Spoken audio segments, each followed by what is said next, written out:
Buenas tardes, mi nombre es Jesús de la Jara Cordero, médico internista del Hospital Robailati, y vamos a ver hoy día en el tema de infectología, infecciones por mordeduras y arañazos, ¿no? Más que todo mordeduras de ofidios y de arácnidos, ¿no? Lo más importantes, que por ahí también les pueden preguntar. Es un tema no tan preguntado, pero me interesaría que conocieran algunos tópicos, ¿no? Para el examen, no solamente para el examen, sino también para su salud, si en cambio van a hacer, ¿no?, algún tipo de actividad por la selva, sobre todo, ¿no? Ofidismo, vamos a empezar entonces. El ofidismo es ¿no?, es todo caso, todo accidente causado en el cual la persona es mordida por una serpiente en áreas donde existen tipos venenosos. El caso confirmado es el caso probable en el que se comprueba mordedura por serpiente del género. Acá tenemos lo más importante, ¿no? Botrops, Crotalus, Lachesis o Micrurus, ¿no? Estas especies muy importantes que ahora vamos a revisarlas. Y otras especies de serpientes venenosas, ¿no? O se instala un cuadro de descompensación hemodinámica y síntomas neurológicos o de dermonecrosis, ¿no?, que son las características más importantes de todo ofidismo, ¿no?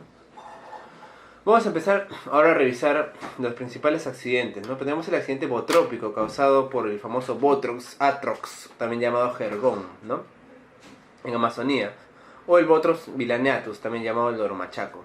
Este de aquí es el más frecuente con mucho de todos los ofidismos, ¿no? 90% hasta 95%, ¿no? En la costa norte existen otro tipo de especies, también llamada Botrops barnetti, macanche, y en la costa central tenemos al Botrops pictus, también llamado jergón de la costa, ¿no? El veneno que tienen ellos tiene una acción proteolítica, coagulante y a la vez hemorrágica, ¿no? Entonces, las manifestaciones van a ser principalmente locales en el sitio de mordedura y van a aparecer entre 1 a 3 horas luego que el paciente ha tenido una mordedura, ¿no? Se caracteriza por un dolor intenso, urente, que se extiende a todo el miembro, ¿no?, superior e inferior donde está ubicada la mordedura. Este dolor va a ser seguido de un edema, aumento de volumen en el miembro afectado, ¿no? Y a las 12 horas aproximadamente se va a producir las alteraciones hemorrágicas y de necrosis, ¿no? Puede pasar equimosis, ampollas flictenas con contenido seroso o seremático, y puede llegar esto incluso hasta la necrosis, ¿no? Entonces es una mordedura que rápidamente ocasiona, en cuestión de horas, dolor, compromiso de edema y también necrosis, ¿no?, de la parte mordida. Es algo muy evidente de ver, ¿no? Finalmente, este veneno también a la vez puede ocasionar problemas a nivel vasculares, ¿no? Puede ocasionar coagulación intravascular diseminada, un edema severo y también compromiso renal, ¿no?, insuficiencia renal aguda, ¿no? Asimismo hemos dicho que tiene capacidad hemorrágica, puede ocasionar hematemesis, melena, hematuria o ginecorragia, ¿no? Lo último finalmente que ocasionaría la muerte del paciente es un shock, ¿no?, hipovolémico, un shock hemorrágico y falla renal aguda. Este de acá es el famoso jergón, ¿no?, el Botrops, característico, como les digo, fundamentalmente en la selva, en Loreto y también a veces en la costa, ¿no? El accidente siguiente es el accidente lachésico, ¿no?, ocasionado por la Lachesis mutamuta. Esta serpiente es la famosa chuchupe, ¿no?, chuchupe de la selva, ¿ok? Es similar al accidente botrópico, también tiene características, como hemos mencionado, de necrosis, edema local. Y además, lo que ustedes tienen que recordar es que con la chuchupe se ocasiona el síndrome de excitación vagal. O sea, aparte de lo que hemos hablado, el paciente va a tener síntomas autonómicos, ¿ok? Diarreas, bradicardia e hipotensión arterial, ¿no? Síntomas vagales. En los pacientes que sobreviven al shock, la presión se debería normalizar entre 9 a 12 horas, ¿no? Otra característica incluye también que es, aparte del otro, escasa necrosis de la piel, pero más bien extensa mionecrosis, ¿no? La piel tal vez no se ve tan dañada, pero sí hay una mionecrosis muscular, ¿no?, muy severa, ¿no? Estas son las características más prominentes de la chuchupe, ¿no? Como ustedes ven, es una serpiente, un color medio marrón con manchas negras generalmente, y este de aquí puede ocasionar el famoso síndrome vagal, ¿no? Obviamente también lo encontramos mayormente en las zonas selváticas de Loreto y de San Martín, ¿no? Luego tenemos al accidente crotálico. Acá tenemos al Crotalus duripsus terrificus, o también llamada cascabel, ¿no? Este accidente general es poco frecuente, ¿no? Mayormente lo vemos en el Valle de Sandia, por ejemplo en la selva de Puno. ¿no? Este veneno tiene actividad coagulante de poca intensidad que lleva escasa o nula alteración en el lugar de la mordida. Puede existir edema, parestesias y un dolor leve, ¿no? Su veneno es más bien neuromiotóxico, por lo que produce parálisis generalizada y rabdomiolisis. Eso es muy importante. La manifestación característica de las mordeduras por cascabel en este caso va a ser un síndrome, ¿no? Una fase miasténica, ¿ok? Va a ocasionar por la rabdomiólisis y el compromiso neuromiotóxico la fase miasténica, como la conocemos. Puede existir disartea, puede existir obviamente la famosa tosis palpebral, eso es muy típico del accidente crotálico, ¿ok? La fase es miasténica. Obviamente también puede llegar a la falla renal, siendo la oliguria un signo de alarma en estos pacientes, ¿no? Obviamente. Tenemos también el accidente elapídico causado por la especie Micrurus, ¿no? Se encuentra tanto en costa, sierra y selva, es una serpiente ubicua. El veneno es neurotóxico y hemotóxico, tiene un cuadro similar al crotálico, pero además de las parálisis que hemos mencionado, el paciente también puede presentar parálisis velopalatina y flácida incluso de las extremidades, ¿no? O sea, por el Micrurus el compromiso muscular aún es mucho más extenso, también puede presentar compromiso de las extremidades, ¿no? Entonces, una vez obviamente que nosotros hemos descrito ya los cuadros sintomáticos más importantes que ustedes pueden hacer pensar cuando tienen accidente por Botros, cuando tienen un accidente por la chesis, ¿no? El tratamiento en general es obviamente el paciente mantenerlo en observación mínimo 12 a 24 horas, aún así el paciente no tenga ningún signo o síntoma de envenenamiento. Ojo, si presenta sintomatología, se le inmoviliza inmediatamente empleando una férula o un entablillado o otro tipo de artefacto. No se recomienda ni la sangría, ni torniquetes, ni la aplicación de hielo. No tiene ninguna evidencia de mejora en el paciente, ¿ok? Lavar la zona de la mordedura, como siempre, con agua y jabón abundante, y trasladar al paciente al centro puesto de salud más cercano, ¿no? Cargando una camilla, obviamente, de preferencia. El tratamiento es sintomático, por un lado, se le puede administrar analgésicos, ¿no? En algunos casos, no con mucha evidencia, pero pueden administrar también corticoides, ansiolíticos para disminuir el edema, ¿no? Si fuera necesario, la administración hidratación por vía endovenosa, ¿sí? Si vemos que el paciente está deshidratado, descompensado o hipotenso, ¿no? Si el paciente no está vacunado, igual hay que darle la vacuna contra el tétanos de protocolo en un paciente con ofidismo, o tiene un esquema incompleto, aplicar 500 unidades del toxoide tetánico por la vía intramuscular y suero antitetánico homólogo, ¿no? De preferencia junto al suero antiofídico específico que vamos a utilizar, ¿no? Entonces, el tratamiento obviamente, digamos, ideal en todo paciente es administrarle el suero antiofídico específico para la especie que ha tenido el accidente, ¿no? Por vía endovenosa lenta de media hora en 1 hora, diluido en 500 cc de cloruro de sodio o dextrosa al 5%, ¿no? Hemos dicho que el paciente tiene que seguir una observación cuidadosa y necesitamos, para neutralizar un mínimo de 30 a 100 miligramos de veneno ofídico aproximadamente, aplicar entre 1 o 4 frascos por paciente, ¿no? Un frasco o hasta 4 frascos de suero, ¿no? En las especies de Lachesis mutamuta y Botrux brasili, las dosis de suero a aplicarse serán proporcionalmente aún mayores. Podemos incrementar, o sea, no existe como que un límite, ¿no? Si el paciente tiene por una especie muy peligrosa, podemos darle 1, 2, 3, hasta 4, ¿no? En niños la dilución que se utiliza es solamente de 100 mililitros, ¿no? Y el suero antibotrópico polivalente, que es el que tenemos, por ejemplo, el antilachésico monovalente y el anticrotálico monovalente, ¿no? Deben garantizar la neutralización de por lo menos la cantidad promedio de veneno inyectado en el paciente, ¿no? La dosis neutralizante aproximadamente se dice que es de 25 a 50 miligramos de veneno, debe recibir un frasco de suero.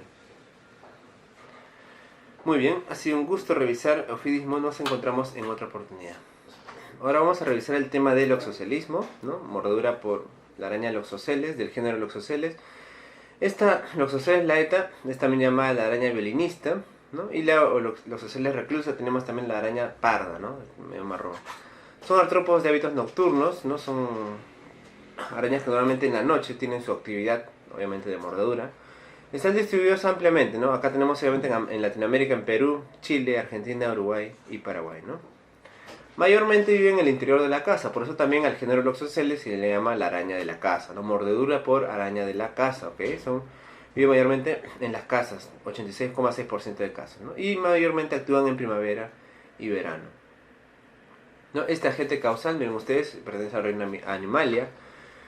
Filo, artrópoda, ¿no? Clase arácnida, orden, aracna, suborden, aranemorfa, familia Sicarida y género Loxoceles, ¿no? Tenemos acá en Perú tenemos a Loxoceles laeta, el más importante, y a la reclusa, pero el más importante de todos es el laeta, ¿no? Loxoceles laeta mide aproximadamente de 8 a 15 milímetros, ¿no? Un color medio grisáceo, café parduzco, grisáceo, abdomen globuloso, ¿no? La hembra es más grande que el macho, tiene, como ustedes saben, la conformación de todo, ¿no? Artrópodo, de todo arácnido, cefalotórax, con violín invertido aparentemente. A la inspección, ¿no? Posee 3 pares de ojos, 2 quelíceros, como ustedes saben que es la parte en la cual muerde la araña, anteriores, y las características, como les digo, que es una araña nocturna, solitaria, depredadora y no hematófaga. Acá tenemos, ¿no? A la famosa Loxoceles laeta, sus quelíceros, su conformación de cefalotórax, que es la famosa araña de la casa, ¿no? Tenemos ahora la Loxoceles reclusa, que mide 9 a 25 milímetros, con las patas totalmente extendidas, también es de hábitos nocturnos. Se suele encontrar en lugares oscuros y apartados, ¿no? Y tiene 3 pares de ojos, como todos los Loxoceles, ¿no? En general, las partes de la casa que menos están, digamos, ¿no? más oscuras, ¿no? Los rincones de las paredes, ¿no? Bien escondidas, a veces debajo de la cama, etcétera, ¿no? Miren ustedes, acá tenemos una estadística de casos confirmados. Loxocelismo por años en la provincia constitucional del Callao solamente, ¿no? Tenemos la estadística 2006, 2007 y 2008, ¿no? Y las semanas de notificaciones de casos, ¿no? Una vez que la araña lo que hace primero obviamente es, luego de la mordedura, inocula, ¿no? El veneno, la gravedad puede ser muy variable, ¿no? El veneno de por sí es necrotizante, o sea, ocasiona una coloración violácea, o posteriormente negruzca de la piel, ¿no? Que suele ser hemolítica, vasculítica y también coagulante, ¿no? Este veneno contiene cantidades importantes, sobre todo de esfingomielinasa, ¿no? Y también hialuronidasa, que también pueden preguntarles, desoxirribonucleasa, ribonucleasa y otro tipo de enzimas que son proteolíticas, ¿no? Este veneno de Loxoceles a la vez también va a liberar y va a incentivar la liberación de ciertos citoquinas irritantes de fase aguda que van a ayudar, digamos, a aglomerar, ¿no? En este caso leucocitos, plaquetas, ¿no? Tenemos acá fundamentalmente la acción de los polimorfos nucleares perivasculares, ¿no? Este tipo de acciones puede ocasionar vasculitis como una respuesta a la infección, al desprendimiento del veneno, ¿no? Por otro lado, la liberación de ceramidas pueden formar trombos, ¿no? Y esto de acá pueden dar trastornos de microcirculación, con algunas zonas de isquemia, ¿no? Tanto la vasculitis como la isquemia va a colaborar con la necrosis tisular, ¿no? Que es lo más importante de esta araña, ¿no? Como ustedes saben, o sea, la mordedura por Loxoceles ocasiona pues una característica de necrosis, ¿no? Que puede ser progresiva, o sea, el paciente puede un día tras otro aumentar este tipo de necrosis e incluso necesitar una resección quirúrgica, ¿ok? La araña muerde una vez. La mordedura puede ser dolorosa o no, a veces el paciente ni lo siente, es un problema a veces para hacer el diagnóstico, ¿no? Dolor secundario isquemia, que puede producirse de 2 a 18 horas y puede dar lesiones eritematosas hasta necrosis, ¿no? En las primeras 6 a 8 horas es una lesión muy característica, como vemos acá, ¿no? Casi inconfundible, una lesión que empieza con un halo inicial eritematoso, ¿no? Rodeado de una aureola más pálida y también luego eritematosa, ¿no? En el sitio de la mordedura. Este halo inicial, ¿no? Como dice acá, ¿no? Primero es un eritema-edema, la huella de 2 quelíceros, que no siempre se ve, pero se puede observar. Halo de vasoconstricción, pálido grisáceo, ¿no? Y una placa equimótica oscura que puede progresar con flictenas, ¿no? Posteriormente, estas 6 a 8 horas ya puede existir las placas hemorrágicas, ¿no? Induración del tejido, coloración violácea con aumento de tamaño de manera geográfica y gravitacional, la famosa placa libeloide conocida, ¿no? O sea, la placa inicial va a tornarse violácea y puede aumentar el tamaño, ¿no? Yendo hacia abajo, ¿no? Tiene una necrosis, luego posteriormente puede ocasionar una necrosis central que lamentablemente puede progresar en extensión y en profundidad. Es un problema. Esta escara se va a volver negra, obviamente, y puede llevar a una úlcera profunda, ¿no? Esta úlcera profunda, como les digo, en general, o sea, para, digamos, el abordaje, No es pues quirúrgico de emergencia ni de elección, ¿no? Pero se espera unas semanas, cura entre 4 a 6 semanas. Y a veces considerando la lesión y extensión podríamos, digamos, hacer una escarectomía, ¿no? Pero en general, como les digo, no existe, digamos, un método, un fármaco que le va a disminuir esa necrosis, ¿no? La necrosis se instala y avanza, ¿no? Obviamente existe el suero que ahora vamos a verlo, pero digamos que esa progresión de la necrosis es casi imparable, ¿no? Y eso tiene que entender el paciente, porque el paciente pues se alarma que crece más y la cosa no es así, ¿no?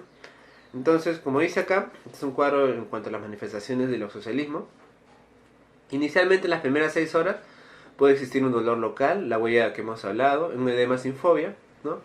Y esto de acá puede durar de 1 a 5 días, ¿no?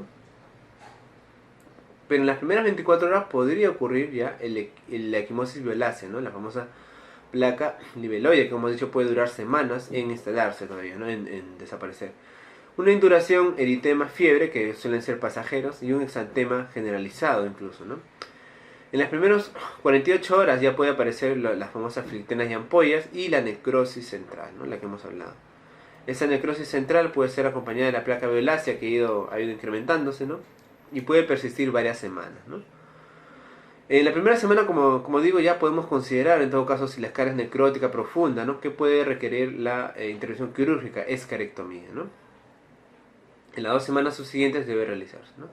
En la segunda semana se presenta la úlcera, post-escarectomía, y en la cuarta semana esperamos que ya se realice la cicatrización por segunda intención, que va a dejar una cierta cicatriz hipotrófica. Obviamente, muchachos, tienen que saber pues, que no todos los pacientes atraviesan por esto, ¿no? La mayoría de pacientes no tiene, digamos, una necrosis extensa ni que va, digamos, a escarectomía, ¿no? Pueden tener solamente una reacción pequeñísima y que solamente es dérmica, un eritema simple, ¿ok? Entonces, pero esa es la evolución, digamos, de un paciente complicado que puede progresar su enfermedad, ¿no? Miren ustedes acá tenemos ejemplos, algunas lesiones, ¿no? Características con eritema, con halo grisáceo, necrosis central, ¿no? Y en algunos casos, como les digo, esto puede progresar en extensión y en profundidad, pero no en todos los casos es así, ¿no? El oxocelismo puede progresar, digamos, de una forma sistémica o cutánea visceral, ¿no? Pero no todo cuadro pues se va necesariamente, ¿no? Se manifiesta entre unas 24 horas post accidente y el mayor riesgo que se da este cuadro es de 2 a 3 días aproximadamente, ¿no? ¿Cuáles son los síntomas y signos? Obviamente el mayor pues peligro, ¿no? de los pacientes que tienen mordedura de araña es desarrollar un cuadro sistémico, entre ellos compromiso renal, ¿no? Entonces, una oligoanuria, ¿no?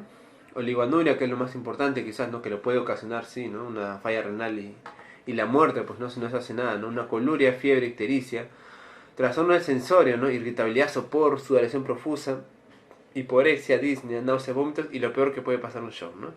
Shock, coagulación intravascular diseminada, la falla renal aguda que hemos hablado, todo esto de acá es progresivo, ¿no? Y en caso de un compromiso sistémico podría darse, ¿no?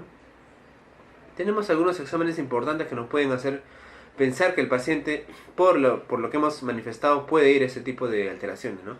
Hemos dicho que el veneno de los oceles causa una cierta vasculitis, un cierto trastorno de coagulación. Esto de acá puede evidenciarse, si se da el caso, con una anemia hemolítica, ¿no? Caída de hematocrito, reticulocitosis, incremento del DHL, que ustedes saben que es un marcador de anemia hemolítica, y la caída de aptoglobina, ¿no? El paciente puede tener también hematuria en el examen de orina, hemoglobinuria y proteinuria, ¿no? Por eso se le recomienda siempre a los pacientes que son mordidos, les puede hacer un examen de orina, ¿no? Mayormente hablando pues de nivel posta, ¿no? Que posta es en el cual se le puede hacer un examen de orina, y si el paciente tiene hematuria, hemoglobinuria, obviamente estamos pensando que puede tener un compromiso severo, ¿no? Acidosis metabólica, trombocitopenia y radiomielitis también puede ser un signo, ¿no? El CPK elevado. Importante de que el veneno, ¿no? de la araña de los oxoceles puede ocasionar un cuadro sistémico complicado, ¿okay? El diagnóstico entonces obviamente es clínico, ¿no? Por los síntomas que hemos hablado, epidemiológico, una persona que puede tener un riesgo de tener, ¿no? arañas en su casa, ubicarse es posible la araña y traerla al centro o la posta sería lo ideal. No existe método laboratorio para un diagnóstico de certeza, ¿no? Para un mordedura de los oxoceles no existe hasta ahora ninguno desarrollado. Según la evolución del hemograma, de las plaquetas, de la prueba de orina, etcétera, ¿no? Podemos nosotros también saber si el paciente tiene un compromiso sistémico, ¿no? El tratamiento inicial del oxoscelismo sería obviamente lavar la herida con agua y jabón, como siempre se recomienda, aplicar compresas frías sobre el área infectada, que inhibe la actividad de la esfingomilinasa, ¿no? La enzima encargada de degradar la parte proteica de todas las células, evitar movimientos y calor en la zona, ¿no? Mantener elevada la extremidad afectada, sea el brazo o la pierna. Pueden usarse también analgésicos y antihistamínicos, ¿no? Concurrentes para ayudar al paciente al malestar que puede tener. Puede administrarse también un analgésico muy fuerte o anestésico. No cortar ni succionar la herida en ningún momento no está recomendado, ¿no? El tratamiento hospitalario. Si el paciente llega, obviamente no hay que certificar la hora y el lugar del accidente, ¿no? Hora para saber la evolución, como ustedes saben, ¿no? Depende de la evolución, cómo evoluciona la herida, ¿no? Si va a ser una escara, una necrosis, etcétera, ¿no? Actividad que realizaba, que estaba haciendo, dónde le mordió la araña, ¿no? El tratamiento inmediato que se hizo y los cambios en el que se la morder. Obviamente un ABC, ¿no? Rápido, prioritario en un paciente pues, que pudiera venir con trastorno del sensor, etcétera, ¿no? Medicamentos contra el dolor, podemos darle ibuprofeno, ketorolaco. Y también en caso del oxocelismo se recomienda bastante, ¿no? El uso de antibióticos, ¿no? Podemos darle antibióticos para prevenir una celulitis, que podría ser una de las complicaciones más importantes. Las más frecuentes también, ¿no? Encontradas en el oxocelismo, como les digo, generalmente es una mordedura que no suele pues complicarse tanto, ¿no? Antibióticos, antihistamínicos y corticoides, ¿no? La dapsona se puede administrar a partir del segundo día, ¿no? Previamente hay que descartar hemólisis, ¿no? Se utiliza una dosis de 50 miligramos cada 12 horas por 5 a 7 días, ¿no? Y lo único, digamos, que ha mostrado cierta evidencia, ¿no? De que podría disminuir la extensión de la lesión cutánea, ¿no? Al disminuir la migración de los neutrófilos, ¿no? Puede causar anemia hemolítica, por eso hay que tener mucho cuidado en estos pacientes y descartar previamente, ¿no? Pero no es de todas maneras prioritario en todos los pacientes, ¿no? El tratamiento hospitalario, además, podemos dar hidratación si el paciente, como les digo, está en shock, descompensado, ¿no? Si tiene hemoglobinuria importante, podemos alcalinizar la orina con el uso de bicarbonato de sodio. Estar atentos a las complicaciones, como les hemos dicho, coagulación intravascular diseminada, insuficiencia renal aguda, que es una de las más importantes, ¿no? Hay que considerar en estos pacientes, obviamente puedes hacer una diálisis precoz. Ustedes saben que la diálisis no solamente se hace a los pacientes con enfermedad renal crónica, sino también a los pacientes que por alguna razón tienen un daño renal y se les puede apoyar, eso se llama diálisis de apoyo, por unos ciertos días hasta que el paciente ya esté recuperado, ¿no? Puede ocasionar un síndrome compartamental, ese miembro obviamente lamentablemente que ha sido, ¿no? mordido, puede ser síndrome compartamental, que ustedes saben que el manejo es quirúrgico por traumatología, ¿no? Anemia hemolítica, etcétera, ¿no? Transfusión si el paciente sufre hemólisis muy severa y una cirugía reconstructiva a largo plazo, como les digo, luego de haber pasado las fases de la úlcera, ¿no? Tenemos nosotros obviamente el uso importante del suero antiloxocélico, ¿no? La aplicación es endovenosa lenta por media hora o una hora en 500 cc de cloruro diluido, ¿no? En adultos se recomienda 10 cc, que son 2 ampollas, y en niños una ampolla, ¿no? Esto se utiliza en oxocelismo visceral o cutáneo visceral, ¿no? Con compromiso ya, digamos, sistémico, ¿no? Esto es más lo que hemos hablado, ¿no? Más que todo el manejo hospitalario en pacientes complicados, ¿no? Uso de antibióticos, dapsona, etcétera, ¿no? Considerar siempre el ABC de la reanimación, ¿no? Hospitalización en shock trauma, si es un paciente ya con un oxocelismo visceral, obviamente, ¿no? Hidratación y alcalinización, uso de antibióticos, etcétera, ¿no? En general se recomienda el uso del suero, el suero sutil, siempre y cuando el paciente sea atendido dentro de las primeras 6 horas, ¿no? Eso sería lo ideal, ¿no? Solo si la atención es dentro de las primeras 6 horas, ¿no? Pero obviamente si tenemos un caso pues del oxocelismo complicado, ¿no? Que tiene todas las manifestaciones que hemos hablado, podría darse siempre y cuando la atención es dentro de las primeras 24 horas, ¿no? El suero antiloxocélico en verdad no hay evidencia ni a favor ni en contra de su efectividad después de 24 horas, ¿no? Entonces, en casos severos sí se puede dar hasta 24 horas. Luego de eso sí, ahí sí la cosa ya no está muy definida y en general pues ya no se da, ¿no? Muy bien, entonces hemos hablado, ¿no? De los distintos, digamos, fármacos terapéuticos que podemos emplear, ¿no? Para evitar la migración de los neutrófilos que ocasiona la lesión dermonecrótica, ¿no? Utilizamos dapsona. Para disminuir la inflamación, como les digo, de ciertas citoquinas podemos utilizar corticoides, no con mucha evidencia tampoco, ¿no? Los fenómenos de hemólisis, rhabdomiolisis pueden ayudarse obviamente con hidratación, ¿no? Y para prevenir sobre todo la insuficiencia renal, ¿no? Si esta de acá es instalada, utilizamos, bueno, planteamos la posibilidad de diálisis. Prevención, obviamente la limpieza, ¿no? Ardua en casa, ¿no? Los rincones, los extremos, como les digo, menos iluminados, ¿no? Usar guantes gruesos para evitar cualquier tipo de mordeduras. Evitar colgar la ropa en las paredes, que es algo obviamente que vemos bastante, ¿no? En provincias o en la selva, ¿no? O sea, la ropa cerca a paredes sin ningún tipo de protección. Sacudir siempre las ropas y zapatos antes de ponerse, ¿no? Mantener muebles alejados de la pared también, ¿no? Al mueble también las arañas se suben. Evitar introducir manos por detrás o debajo de muebles, cajas, cuadros sin, digamos, pues una adecuada limpieza, ¿no? Porque de esa manera se producen los eventos, ¿no? Esto es entonces en cuanto a la Loxosceles laeta, que hemos visto que es una araña de casa, ¿no? Tenemos que ver ahora la famosa viuda negra, ¿no? La Latrodectus mactans, ¿no? Latrodectismo. Ocasionado por el género Latrodectus, tenemos acá la Latrodectus tredeximastatus, la viuda negra europea, tenemos la mactans, que es nuestra viuda negra americana, y la Hasselti, la típica de Australia, ¿no? Esta de acá más bien es una araña que le gusta estar, digamos, fuera de la casa, ¿ok? Entonces, esta de acá sí se contrae en zonas rurales, ¿no? Se le llama también la araña del campo, ¿ok? Muy importante que ustedes sepan las diferencias por los exámenes que les pueden preguntar, ¿no? Eso es lo que más preguntan, ¿no? Se la puede encontrar en bodegas de pasta, letrinas, ¿no? En otras dependencias domiciliarias, extra domiciliarias. Mayormente actúa en el verano y otoño durante el día, ojo, más que durante la noche, a diferencia de la Loxosceles, ¿no?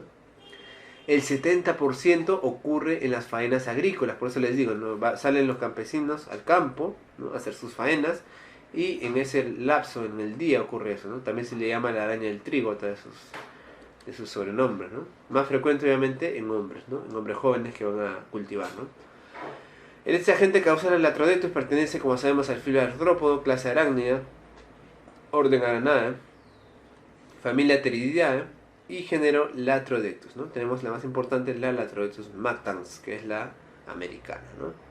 Esta de acá, la hembra mide hasta 35 milímetros, mientras que el macho solamente 12 milímetros. La hembra es la que tiene justamente el color negro, ¿no? La viuda negra, con carbón brillante, y posee una mancha de color rojo en forma de reloj de arena, ¿no? En el centro. Suelen ser tímidas, sedentarias, solitarias, caníbales y nocturnas, ¿no? Que también, como les digo, puede ser diurna. Generalmente se comen al macho después del apareamiento, ¿no? De las características más saltantes de esta viuda negra, ¿no? No, acá tenemos la viuda negra, miren ustedes, ¿no? Color bien característico, azabache, ¿no? Y el famoso reloj de arena, ¿no? De tipo rojizo. El veneno fundamentalmente es neurotóxico, ¿ya? El compuesto neurotóxico conocido es la A-latrotoxina, ¿no? Latrotoxina. Afecta las sinapsis neuromusculares con liberación de acetilcolina y noradrenalina que estimulan excesivamente la placa neuromotora. Por eso van a aparecer manifestaciones, ¿no? Que tienen que ver con la exacerbación, más bien de la placa neuromotora, ¿no? Entonces miren ustedes, en los primeros momentos, ¿no? 15 minutos a las 2 horas, el paciente inicialmente puede tener, fundamentalmente, miren, yo les digo, dolor abdominal, ¿no? Característico, irritabilidad, inquietud, agitación, siente el paciente, ¿no? Y cialorrea también. ¿Ya? Vómito, sudoración también puede haber, ¿no? Luego se presenta entre las 2 a 6 horas espasmos musculares, también característico, ¿no? Esto es lo más característico, o sea, en cuanto a diferenciación de la Latrodectus con las Loxosceles, ¿no? El dolor, que es más que todo espasmódico, ¿no? El espasmo muscular, que puede ocasionar también dolores fuertes, ¿no? La tetania, ojo, ¿no? Convulsiones, o sea, típicos síntomas neurológicos, ya muy fácil de que usted reconozca, ¿no? Parestesias, etcétera, ¿no? De las 6 a 48 horas ya puede ocurrir ya respiración con estertores, taquicardia, arritmias incluso, y nistagmus, ¿no? Luego de este periodo esperamos ya que los síntomas disminuyan posteriormente, ¿no?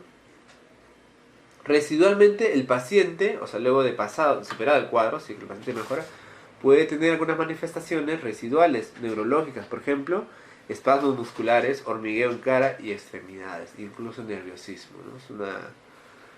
La mordida es en verdad bien letal, ¿no? Diagnóstico clínico y epidemiológico. Obviamente hay que hacer un diagnóstico diferencial. El paciente que ha estado en el campo, que ha venido, ¿no? Del campo con un dolor intenso, abdominal, dolor en el sitio de mordedura, etcétera, ¿no? Diferencial con el alacrán. Un abdomen quirúrgico también. Yo me acuerdo, les cuento un caso que siempre me acuerdo de mi salón, ¿no? Un señor que venía, pues, ¿no? Le había dicho que le había mordido una araña, ¿no? No estaba seguro, eso es lo que sucede. Pues a veces van a tener ustedes que no le van a traer la araña exactamente, ¿no? O sea, creo que me mordió una araña, porque sentí algo, pero de ahí no vi nada más, ¿no? Vino, y el señor lloraba de dolor, no me acuerdo, estaba en la camilla con un dolor abdominal intensísimo, ¿no? Intensísimo, ¿no? Entonces lo examiné, No tenía náuseas ni vómitos previos, ¿no? Como un abdomen quirúrgico, ¿no? Náuseas, vómitos, un poco de fiebre tal vez, ¿no?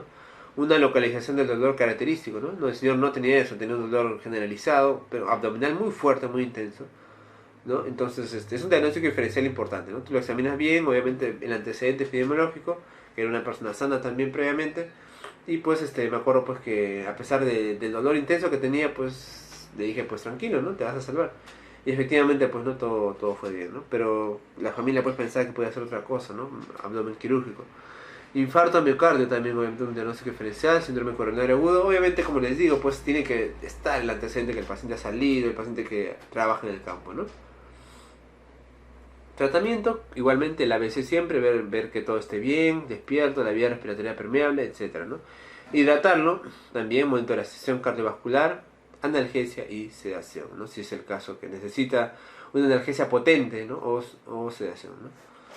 Para eso podemos utilizar petidina, 1 o 2 miligramos por kilogramo, metamizol, acetaminofeno, también el paracetamol, o morfina incluso también, ¿no? Podemos utilizar la morfina, petidina, está indicado en nuestros pacientes.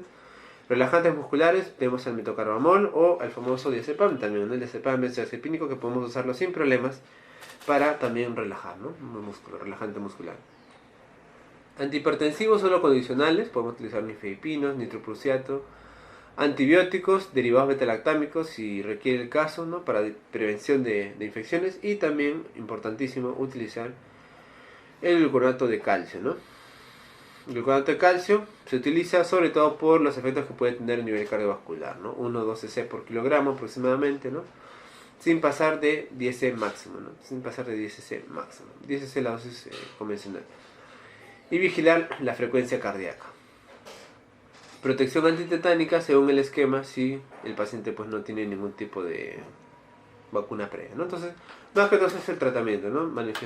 Guardar las manifestaciones neurológicas, evidenciar al paciente si está deteriorándose, no darle soporte ventilatorio que requiera, darle gluconato de calcio por el problema, como les digo, cardiovascular que puede haber, darle un analgésico muy fuerte también para evitar pues el dolor abdominal que tiene intenso, ¿no? Y también tenemos, ¿no? El favoterápico antiarácnido en este caso, ¿no? El Aracmin es el nombre comercial, ¿no? Dosis intravenosa de favoterápico de la viuda negra. Acá tenemos, ¿no? Podemos dar una ampolla, 3 o hasta 3 a 5, dependiendo del gran envenenamiento, ¿no? El gran envenenamiento implica obviamente las manifestaciones que hemos hablado, ¿no?